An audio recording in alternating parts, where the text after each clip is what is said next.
Hello, and welcome to this webinar on Beyond COVID-19, Keeping Your Charity Safe from Fraud, presented as part of International Charity Fraud Awareness Week 2020. My name is Alan Bryce, and I'm the head of counter fraud and cybercrime at the Charity Commission for England and Wales. I'm joined today by 5 charity leaders. David Clark, chairman of the counter fraud charity, the Fraud Advisory Panel. Rita Chadha, chief executive of the Small Charities Coalition. Phil Sapey, counter fraud manager at Cancer Research UK, one of the UK's largest charities. Karen Bradshaw, chief executive of the Charity Finance Group, and Cub Llewellyn Davis, the charity sector engagement lead with the National Cyber Security Centre.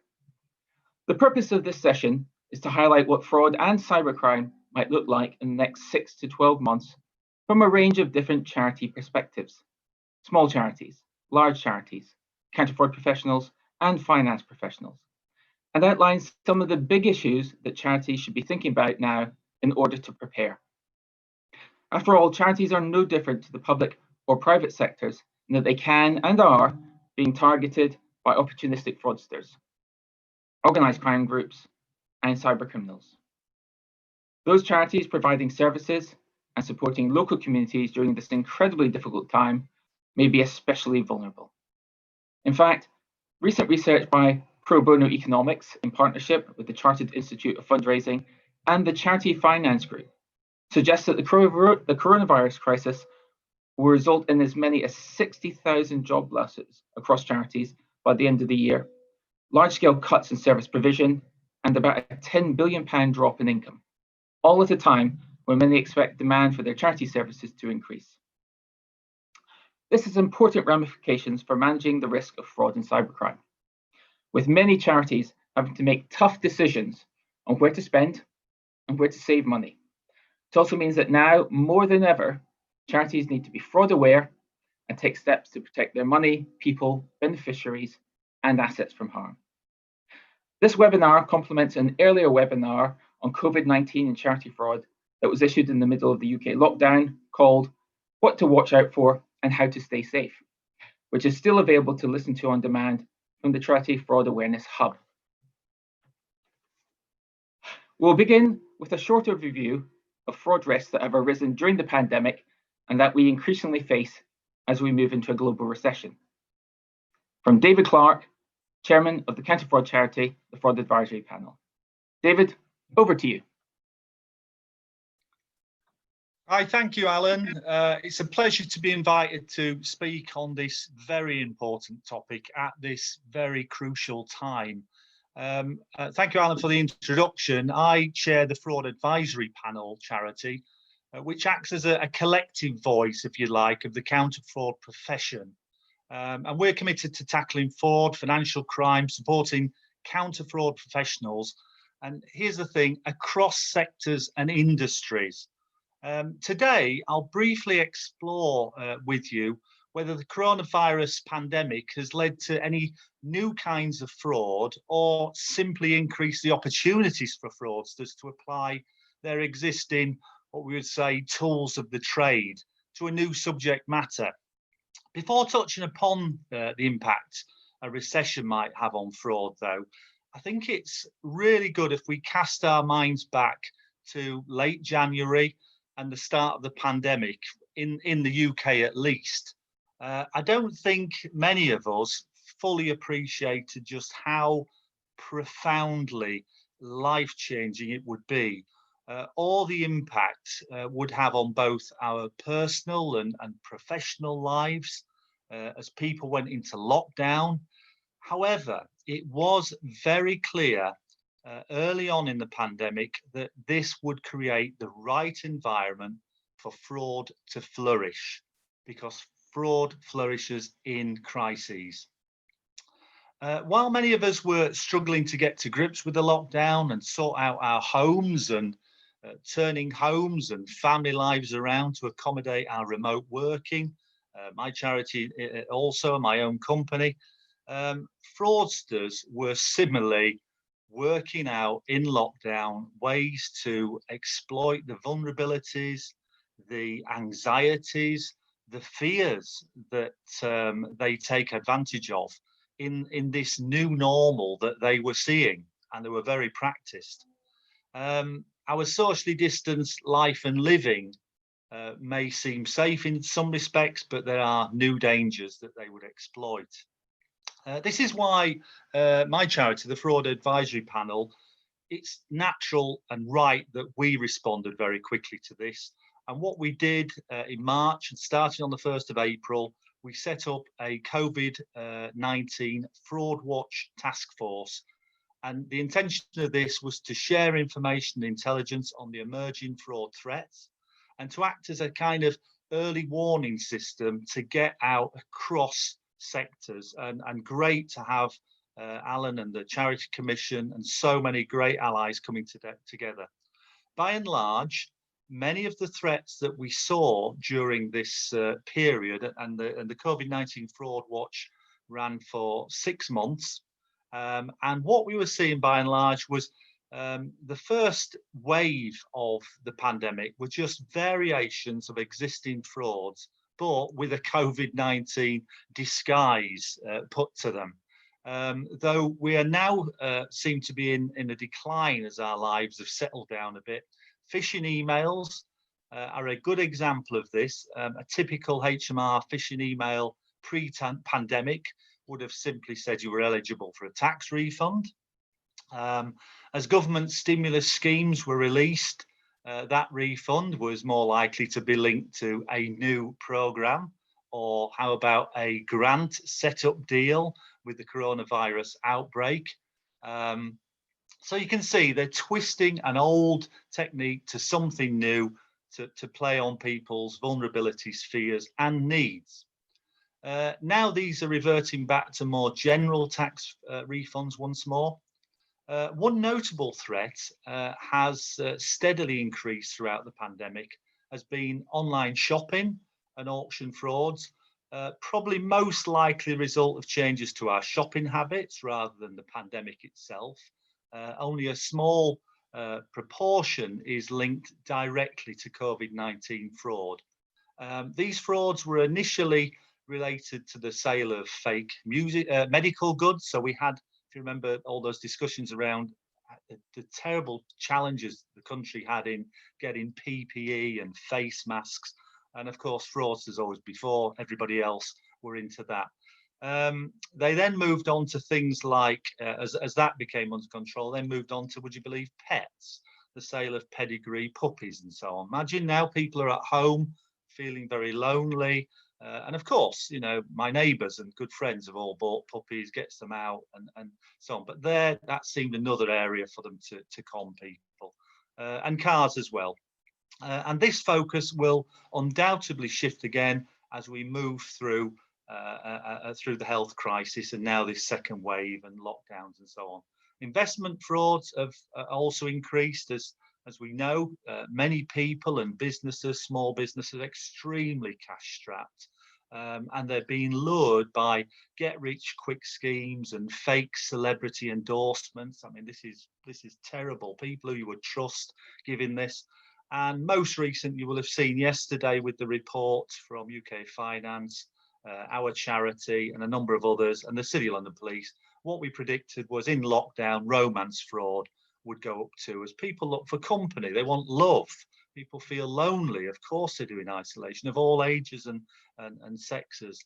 And in the last 5 months of an operation by the National Cyber Security Centre's Suspicious Email Reporting Service, received almost 3 million reports, many investment-related schemes. And as quickly as one dodgy site is successfully taken down, and they are taken down regularly, superb effort, another one pops up to replace it. Now, many charities provide support to people in financial and emotional distress, which can sometimes be seen as a direct result of frauds such as these. However, overall, many of the common risks to organisations, and I stress including charities, just as Alan said, charities and businesses, the same threats, appear to remain relatively unchanged. So far, that is. These include the phishing emails, smishing and vishing, computer viruses, payment diversion and mandate frauds, procurement fraud, so people trying to procure under new arrangements, perhaps like this over Zoom. I've been involved in interviews and selection and procurements, all done online recently. And of course, that CEO and business impersonation, right through to employee and insider fraud. What we had before, just exploiting this situation. There were data breaches resulting from the rapid shift to home working, the use of new online communication and collaboration tools, and really down to adequate and inadequate cyber defences. These have also been reported, and you will have seen some in the news. What I think is impressive there is, a lot of people have done extremely well to get those in, and here we are communicating like this. As we move into the recession, we will probably find that some of these risks will increase, especially those linked to employment. As I mentioned there, the money-making opportunities, the figures are terrifying and awfully, awfully sad for those people whose jobs are at risk now, and the end of furlough. It's so sad. And that temptation then to go and apply for a job which is a fake job, recruitment scams, advance fee, oh, pay me a bit and I'll get you this. Very, very sad. Now, while anecdotally we're told that while many organisations may not have seen an uptick in fraud since the start of the pandemic, it is, in all my experience, everyone I speak to in the counter fraud world, and my previous life was in law enforcement, is that it is likely that many frauds will slowly begin to be uncovered in the coming months. And this is as workers come off furlough or begin to return to their offices, as more job losses are announced, and as budgets continue to be squeezed, because borrowing, of course, has to be paid back. In fact, we're already beginning to see some of the warning signs in many businesses, and charities and individuals are being put under financial strain.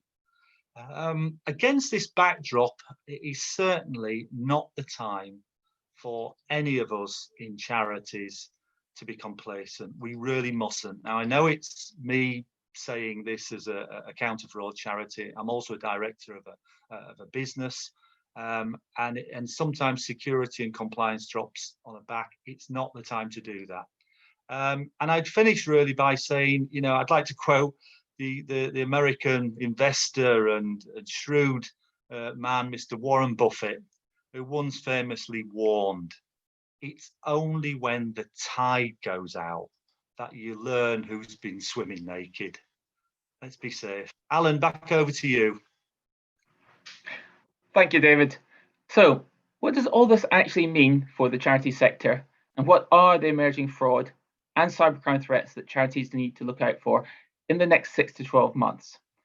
I'm going to ask each of our panelists in turn to share their thoughts with us. Firstly, Rita, according to the NCVO, there are over 136,000 registered small and micro charities in the UK, which makes up about 82% of all charities. And more than half of these have an income of £10,000 or less.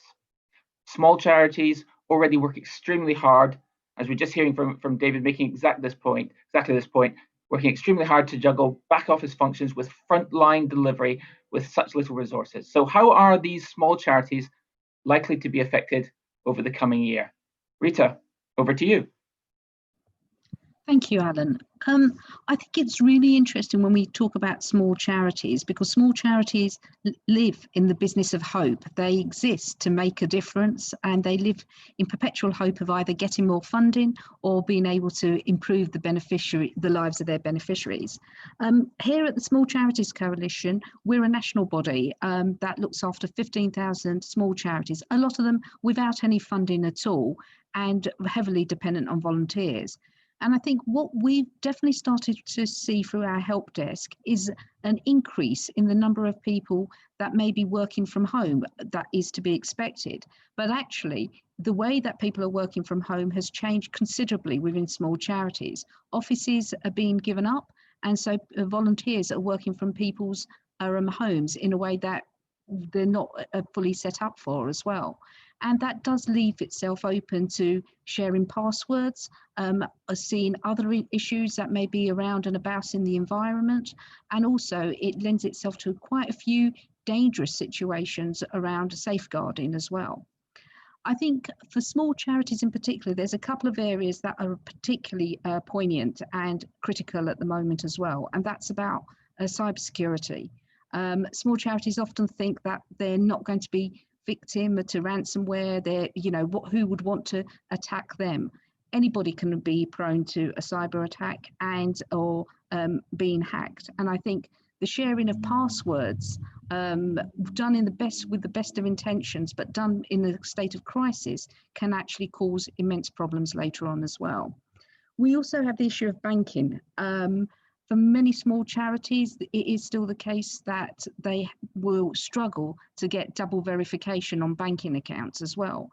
Opening a bank account is extremely difficult as well, but it is essential that actually small charities in particular pay particular attention, and trustees are aware of checks and balances around how banking is accessed and how bank transactions are made as well. And then the final point, actually, I'll return to again, is about that return to home working. It's about the long-term implications of that, and especially where we're starting to see volunteers that were before in an office space coming into a private space. What does that mean for the balance for personal security and organisational security as well? So just a few thoughts there, Alan. Thank you, Rita. I think the points you make about home working certainly resonate very strongly with me, and I would imagine regardless of which sectors people work in, I think they really do reflect what's happening right across the country. Phil, if I can move to you now, from a large charities perspective, are the risks largely the same, or are they different? And as a counter-fraud professional, do you have any additional concerns? Yeah, thanks, Alan.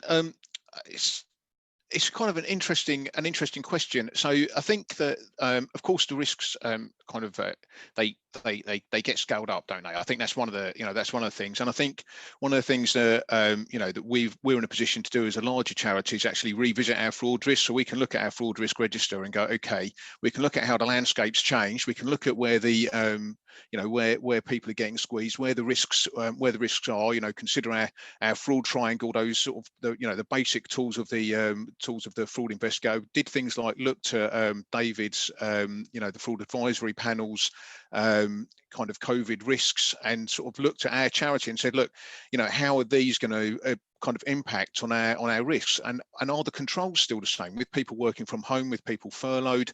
Are those controls still the same? So although I think the risks are very much the same but scaled up, perhaps we have a little bit more responsibility, to be honest, to revisit our risks and think about where those fraud areas might lie.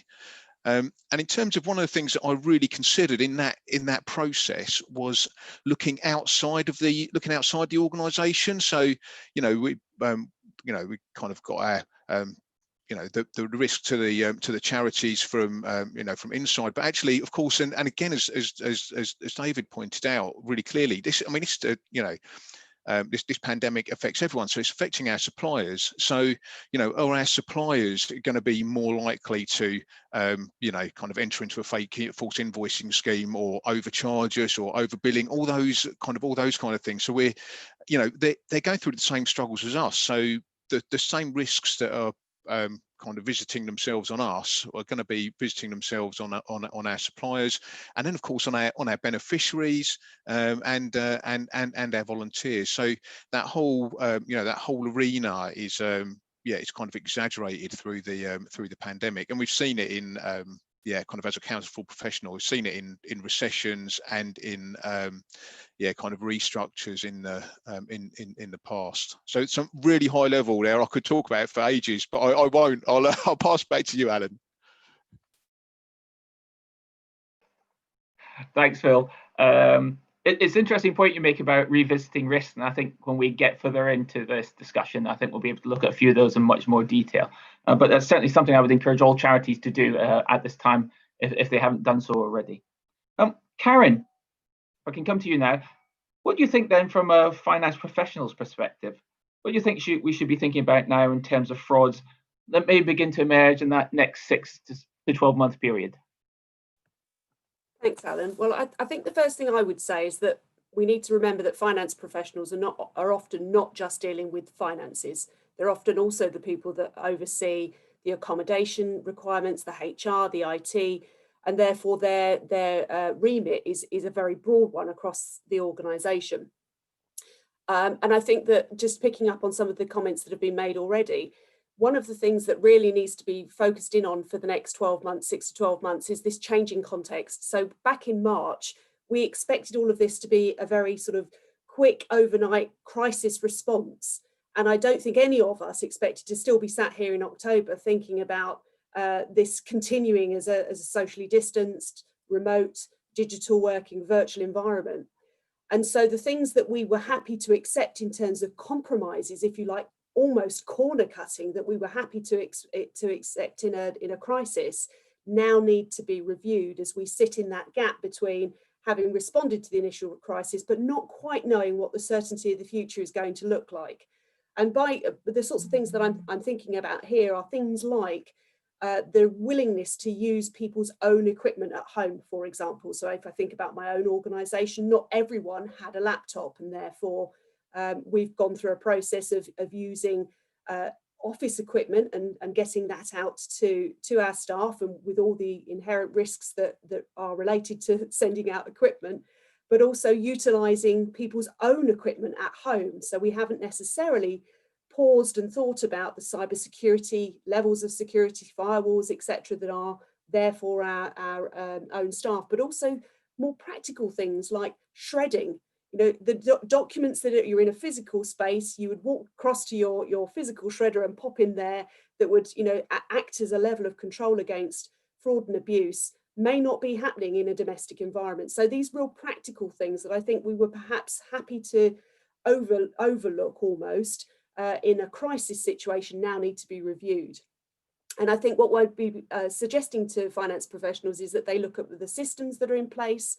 Are they safe? Are the staff using their own equipment? Are these systems now working effectively across the organisation? And the processes, the things that they had in place to prevent and to minimise opportunity in the workplace, in a physical workplace, now need to be thought about in terms of this ongoing mixture of home-based, some back in the office, and a blend of the two for many organisations.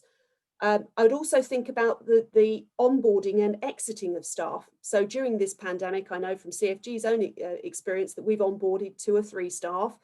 What are the processes that we would have done in a physical environment, and are they different for a virtually onboarded individual? Do we have the same levels of training and insight and support that we would do in a physical environment? Are we now making sure that those translate into a virtual environment? So I think it's about the context having changed. We've heard about the risk going up, but the context has changed and it's become a bit more sticky. We know that we're going to be in this situation for some time to come. And then I think the closing thing I'd say before I hand back to you is really about the question of how you manage this going forward with your staff, whether or not this is something that we're going to have to pivot again in 6 to 12 months time, 12 to 18 months time, 18 months to 2 years time.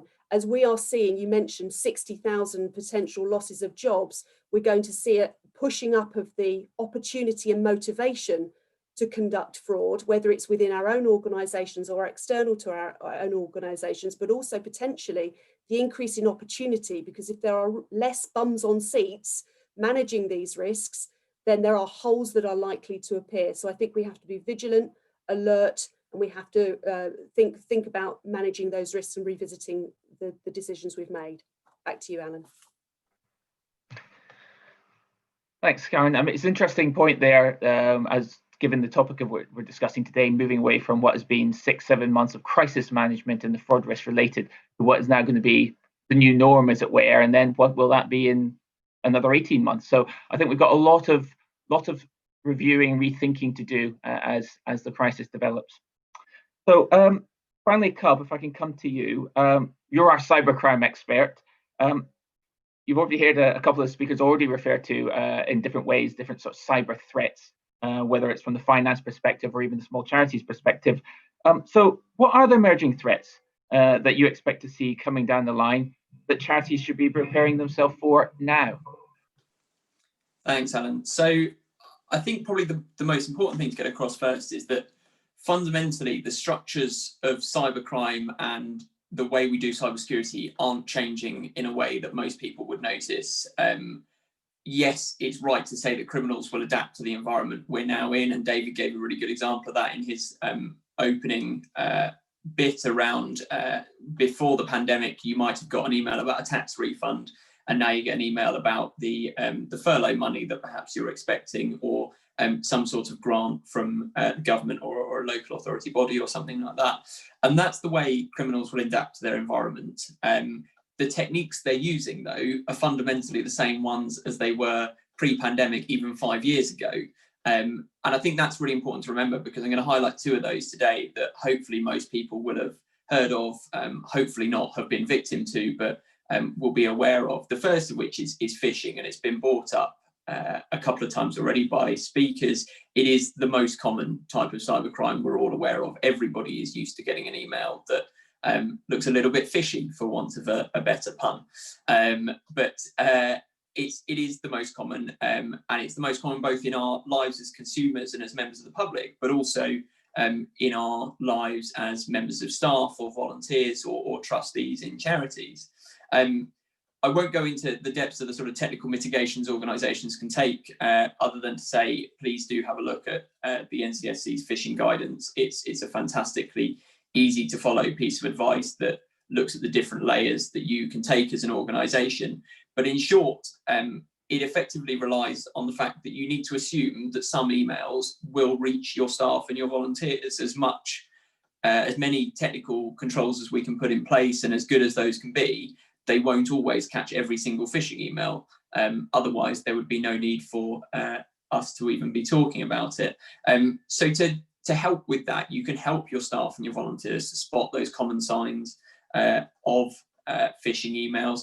But importantly, don't blame them if they do click on a link. You know, I've heard some horror stories of people, you know, they click on a link or they enter the details, and the next thing they know, they're in front of their chief exec being yelled at for putting the organisation at risk. It was just someone trying to do their job. And ultimately, if somebody does click on a link, you need to respond quite quickly to that. David very kindly mentioned the success of our suspicious email reporting service, which came out at the beginning of the pandemic. It's been something we've been working on for a very long time, but it was a very opportune moment to launch that. So phishing, absolutely, Alan, is probably the one that everybody will see over the next 6 to 12 months, but that's probably not different to the previous 6 to 12 months or even a number of years.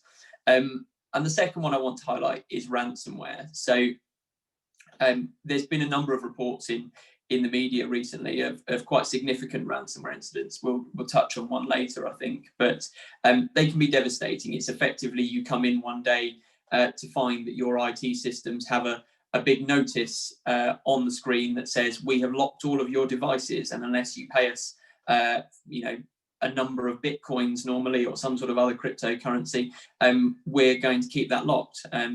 That's really frustrating, because obviously you now can't access anything. You'll also spend much of the first half of the day trying to work out how on earth you would buy bitcoins if you were going to choose to pay the ransom. We'd obviously encourage people not paying the ransom. It puts money in the hands of criminals. We've recently revamped our guidance around ransomware as well to respond to the kind of new ways that ransomware is working. But again, fundamentally, ransomware hasn't changed in the last few years. But if there's two things I can leave you with on this point to protect against ransomware, it's back up your information. If you have good, solid backups, falling victim to ransomware is an inconvenience rather than a potentially devastating blow on a charity that, you know, at this moment in time has a lack of resource, has a lack of time, and probably in the current financial situation is short on money. If you have a backup, you might lose a day reinstalling everything, but actually you can recover really quickly. And just please, as a completely preventative measure, make sure all your systems are patched and updated. They're free, they're easy to do, and they are one of the most effective ways you can protect your charity from ransomware and other types of malicious cybercrime. But that's probably where I'll leave it, Alan. Back to you. Thanks, Cobb. I am struck by how, in effect, doing the basics, as it were, especially around ransomware, as you highlight there, if charities do apply the basics, they really do minimize their risks to such a significant extent. And I can certainly confirm from the Charity Commission perspective that the two, by some way, the two most common types of cyber attack that is reported to us as the regulator is phishing and extortion by some distance. So I think we're definitely looking in the area where perhaps this year has changed slightly in terms of ramping up, but it continues to be a real significant problem. So thanks to everyone for, I think we'd all agree, some really thought-provoking insights into what might be heading our way over that next 6 to 12 month period. I'd now like to drill down into some of the more emerging risks highlighted by our speakers. Cobb, since I have you on the line, as it were, I'd like to come to you first on the topic of cybercrime. So we've heard several people, others, speaking about cybercrime. It clearly is a theme that resonates. It is a growing risk and has been for so long. So Cobb, do you think there are particular types of charities then that might be especially susceptible to certain types of these cyber threats? Thank you, Alan. In short, no. Unfortunately, everyone is susceptible to cybercrime. I think Rita really hit on the point quite early on in her opening line that actually a lot of small charities start off with a view that is very similar to one that I heard almost on my first day out on the road talking to charities when I took on this job, where a very small local charity outside London came and said, you know, we're trying to support people with cancer. What on earth could they want to target us for? And unfortunately, while it's true that they're probably not being specifically targeted, there is an enormous amount of completely untargeted mass phishing campaigns and sort of out of anyone's control viruses and malicious software out there. They're not going after the small local hospice or cancer charity or horse sanctuary, but unfortunately those victims are just as likely as anyone else to fall victim to it. It is true, however, that larger, more well-known charities are probably likely to be targeted specifically with perhaps more complex, more advanced types of cyber attacks. They might be going specifically after the chief exec of that larger charity because they have quite a public profile, perhaps. They might do a little bit more research to try and identify the finance professionals, for example, within that organisation. But I think, in short, really every charity is susceptible to cybercrime. I think the ones that are more susceptible than others are the ones that aren't prepared, unfortunately. That preparation is the key to making yourself less susceptible to falling victim. You might not be less likely to be targeted, but you are less likely to fall victim. And I think the fundamental part that I try and get across there is that it is everybody's responsibility within the organisation, right through from the person answering inquiries on the front desk through to the IT team, of course, but also the senior management team and the board. And I think from my perspective of all of those, it's ultimately the board's responsibility, cybercrime. We talk, a lot about risk and who ultimately owns risks within an organisation, and it's that board of trustees within charities. And therefore, with cybersecurity and cyber attacks being a risk that needs to be managed, the board have an ultimate responsibility for that. And I think the key thing that I would encourage all boards to do, without needing to delve into the deeply technical bits of it at all, is set a culture within that organisation that everybody has a responsibility for cybersecurity. That is the best way, in my view, you're going to, as an organisation, become less susceptible to cybercrime. I think, as a bit of an analogy, we've seen this very successfully in the way that over the last sort of decade or so, health and safety has become something that is so entrenched in everything anyone does. Even, if you fall over in the office and graze your knee, you can guarantee there's someone ready with that HS1 form ready to fill in and mark it down so that incident's been recorded. And that is the level of entrenchment that it's got to within an organisation, and where I'd like to see cybersecurity being. I think there's one last bit that I think it'd be remiss not to point out at this point, and while we can talk about the defences that every charity can take and the responsibility everyone has, there is also a sort of an elephant in the room in this as well, which is suppliers. And you can take as many steps as you can with your own security, but unfortunately, there is always a risk that someone in your supply chain will suffer a cyber attack that has a knock-on effect on your charity. We've seen this very publicly in the news over the last couple of months with Blackboard. There was a press release that went out updating on the situation just, I think, last week, where over 100 UK charities have now reported to the Charity Commission, to Alan's team, to say that their data was caught up in the Blackboard breach of fundraising data and various other types.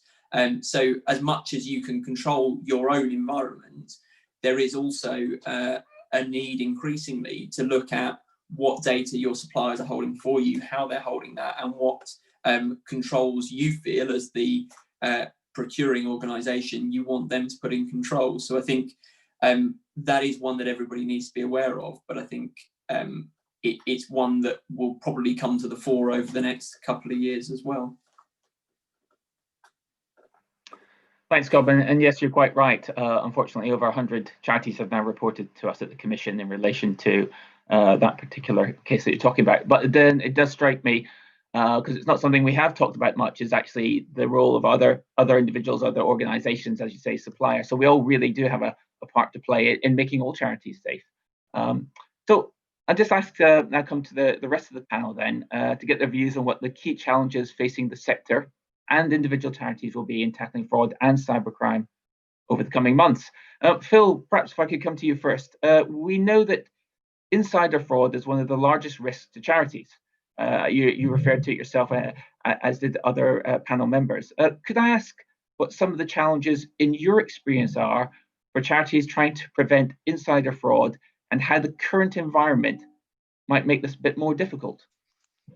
Yeah, sure. I think, I mean, something that that Karen mentioned about vetting and due diligence, and just kind of the whole onboarding process can be a little bit more tricky, kind of just at the moment. Of course, everything's just so yeah, it's just learning the new ways of doing things. I think the other thing to remember is, I mean, I found that during this time, and loads of people have said it in conversation, but I mean, just the kind of is the feast or famine thing with the work. So of course, you know, we know that it's a terrible time in terms of there's going to be job losses, there's going to be restructuring, and I'll come on to that a little bit in a minute. But the thing that has also happened is that others have just been so busy. I mean, I've been absolutely working. I mean, it's just been so much to do, so much to get done.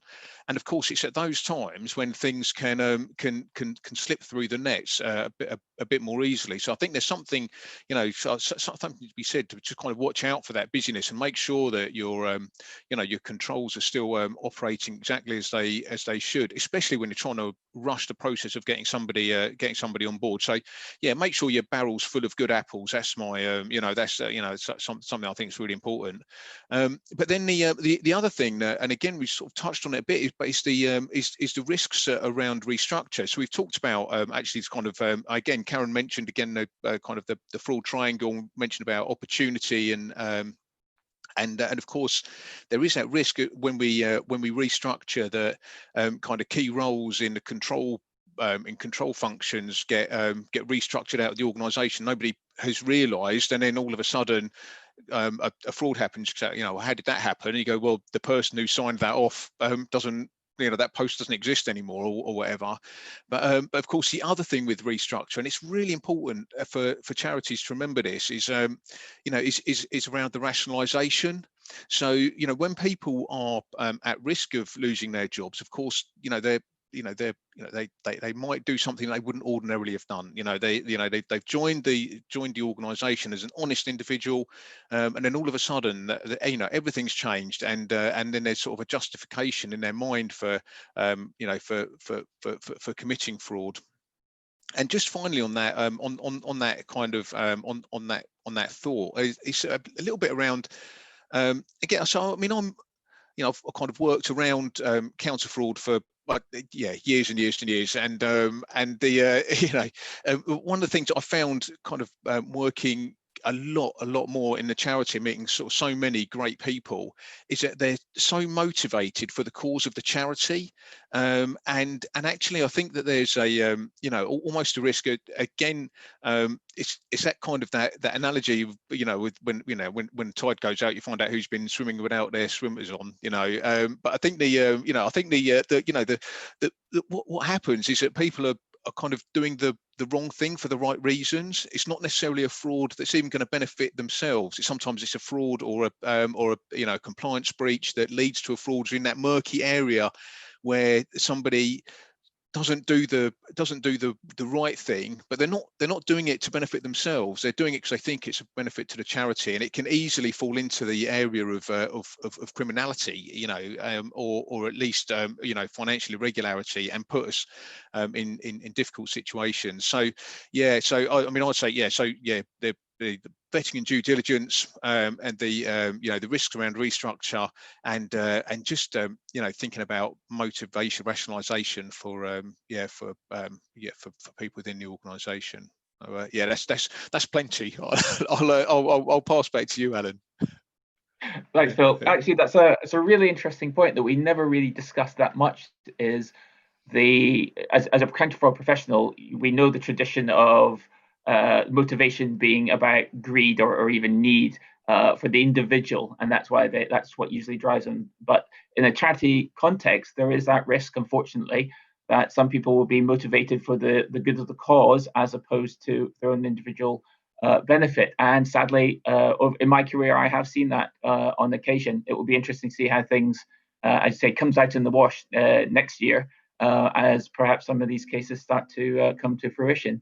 And certainly from our perspective at the Charity Commission, just so you're aware on this point of the insider fraud aspect, I mean, our research last year, and it is, as far as we're aware, I mean, it was a representative sample of all charities in the UK, and perhaps we think one of the largest pieces of research of this kind, jointly with the Fraud Advisory Panel last year.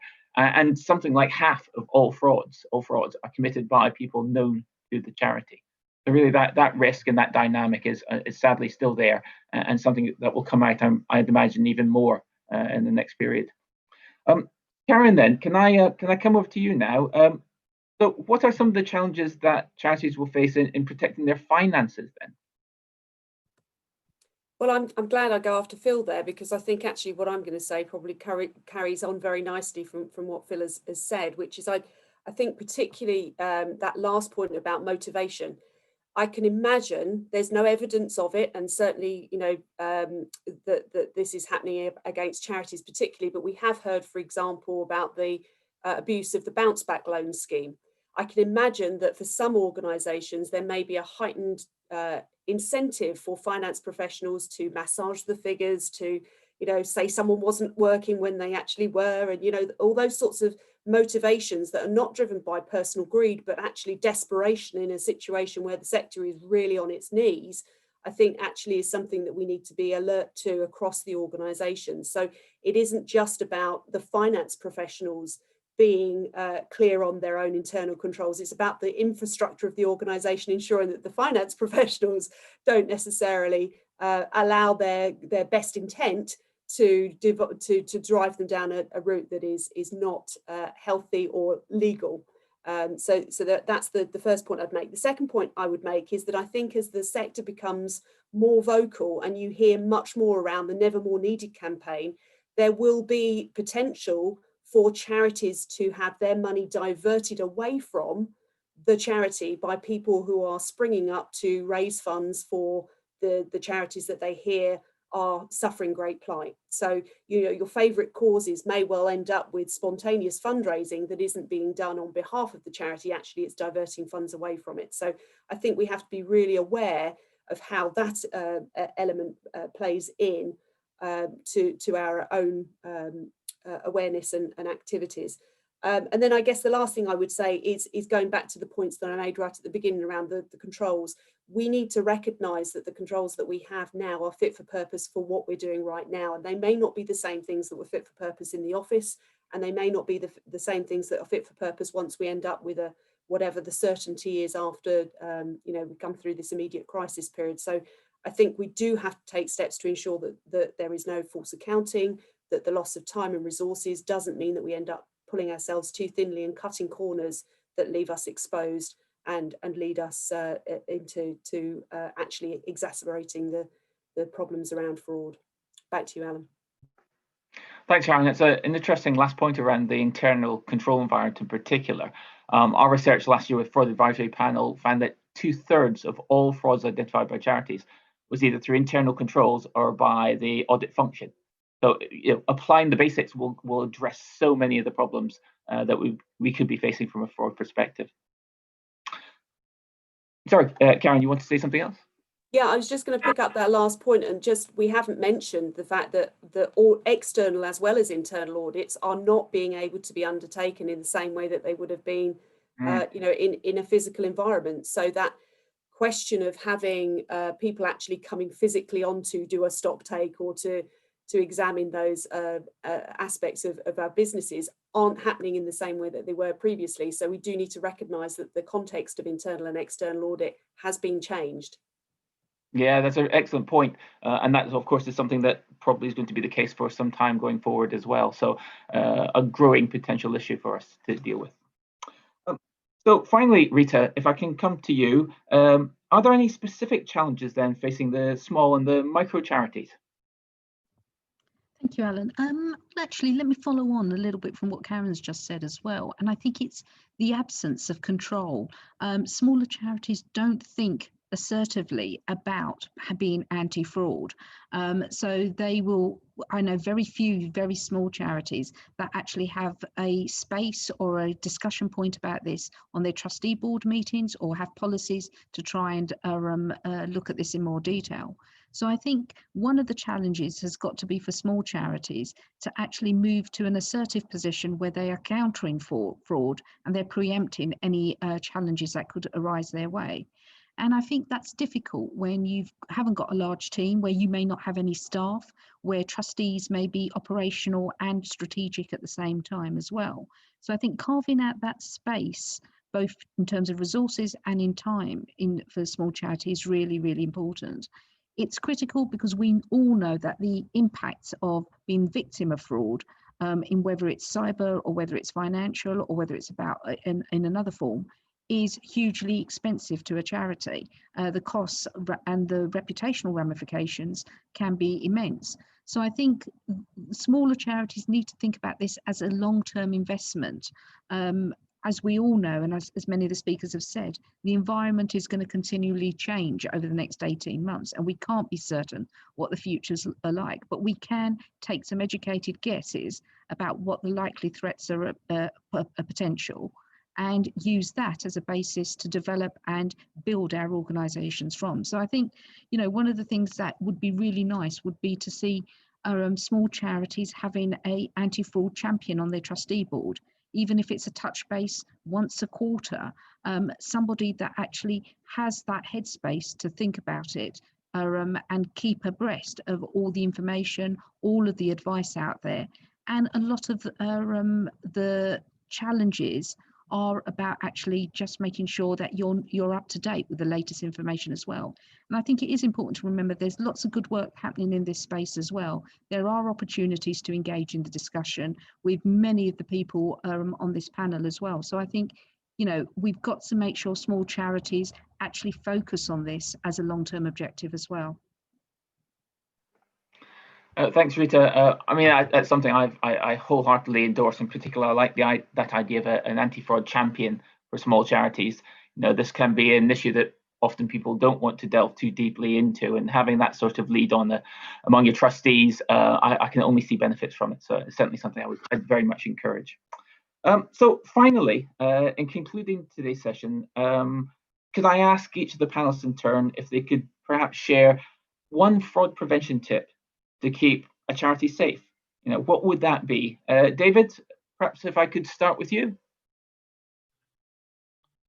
Yep, thanks. Thank you, Alan. And terrific advice there. There's so many points there. I suppose going from my side, I am an ex-cop, so fraud's always on my agenda, even with my own firm. And like Alan said at the beginning, these issues affect small businesses and large businesses too. For not wanting to be gloomy, try and bring it back up, I suppose, and not be negative. My top tip is around these core messages, and it's the core message of this year's Charity Fraud Awareness Week. Simply to be fraud aware. Now, of course, I'm going to say that being an ex-copper and a trustee as well, volunteer for 9 years, coming up 10 years. But it means getting out to everybody. Absolutely. The message, I think we've said, Alan, haven't we, at previous events, that tone from the top, whether you're large or small organisation, what we say and do really means something. I love those points you said earlier, everybody being just savvy and aware of, could this be fraud? What could I do? And that it can be everywhere. And I certainly had that. I remember when I was a young guy in the Air Force, who was responsible for making sure that a bolt wasn't left on the engine of the Tornado jet before it went off. It wasn't the engineer's job. It was everybody's job in the Royal Air Force to make sure that that operation happened without danger to someone. So health and safety means be fraud aware and lead from the top to show people that we're doing that. And really, it is very important because, to all the listeners and viewers, just take a moment and feel it now, the rumbling. It's rumbling and it's very dangerous. So we know something's coming. Let's prepare and keep together and be aware. Thank you, Alan. Back to you. Thanks, David. Karen, what would your top tip be then? Well, I think my team would probably not forgive me if I didn't plug the fraud awareness pledge that we came up with a few years back. So I think getting the basics right is absolutely necessary. David is quite right, but often, as Rita has said, there are so many small charities and other charities that don't know where to start with it. So I would say the fraud pledge is a good way to start. It gives you some pinpoints, some starter points, and gives you some top tips, and enables you to have something that is outwardly saying we're taking this seriously. Back to you, Alan. Thanks, Karen. I'd certainly wholeheartedly endorse that tone from the top message that you're referring to there, and making that sort of public commitment that many charities did. And I'd also say to those other charities, we also advocated something called Tackling Charity Fraud, the 8 Guiding Principles that we published as part of Charity Fraud Awareness Week 2019. And again, same sort of idea. If the charities want to show the tone from the top, we encourage the board to adopt those. They really do help. So then, can I move over to Rita then? What would your top tip be? I think in keeping with the theme, and as for small charities, make sure that it's on your agenda. Put it on the trustee board meeting. Don't wait until next year and think you'll look at it later. Do it after this webinar. Make sure your next board meeting has a section on it, and use that as an opportunity to raise awareness and change the culture of the organisation. Thanks, Rita. Yes, definitely. Don't delay. I think that's absolutely vital. If you want to prevent, you need to take action now. Phil, your top tip. So one tip, and as awareness and pledges have been mentioned, I think the key thing is that staff know where to report their concerns. So have in place a whistleblowing hotline, or a concerns hotline, a speak up, a way to speak up, and make sure that the people that are going to get or going to hear those concerns know what to do with them. I think that's one of the things that I do see sometimes is an organisation's ticked the box and gone, no, we've got a reporting hotline. This is the number, but the thing is, the person who receives that call that doesn't really know what to do with it, and we wouldn't dream of that with safeguarding. We'd make sure that there's somebody in place who can deal with that, and we need to do the same with counter fraud financial irregularities. Thanks, Phil. In fact, our research shows that whistleblowing, raising a care, is usually the second or third most common way for any charity to identify a fraud, because people are in the organisation know where the weaknesses are. So yeah, very much so. It's an important part of the armour for any charity, is good whistleblowing arrangements.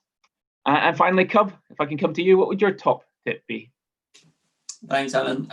I'm afraid going to sound like a very broken record. I think my top tip has probably been running through all of the previous things I've said, but it's essentially do the basics. And those for me and in cybersecurity are do your updates, back up your data, and the one that I haven't mentioned yet, but everybody knows about is making sure you've got strong and separate passwords across your important accounts. I think if you don't want to take my word for it, Michael McIntyre sums it up absolutely brilliantly on his new Netflix special, where if he manages to effectively guess your password on his comedy show, you probably ought to change it. Just putting a capital letter at the beginning, a number at the end, which is invariably 1, and then an exclamation mark after that really isn't sufficient for creating a strong password anymore. So NCSC's advice now is take 3 completely random words, put them together, and it creates a far better password. But I definitely encourage anyone interested in how to get over their bad passwords to have a look at Michael McIntyre's sketch. Thanks, Cobb. And on the personal note, I have to say that I completely changed all my passwords about a year ago, after the first time we had a discussion about this issue, for exactly that reason.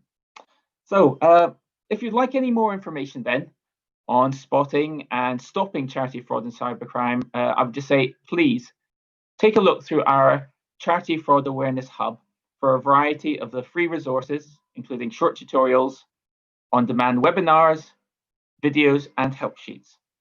And remember, now more than ever, charities need to be fraud aware and take steps to keep themselves safe from harm. Well, unfortunately, that's just about concludes this webinar. All that's left for me to do now is to thank our guests, David, Karen, Rita, Phil, and Cub, and you, our audience, for joining us today. And don't forget, by working together, we can keep charity fraud out.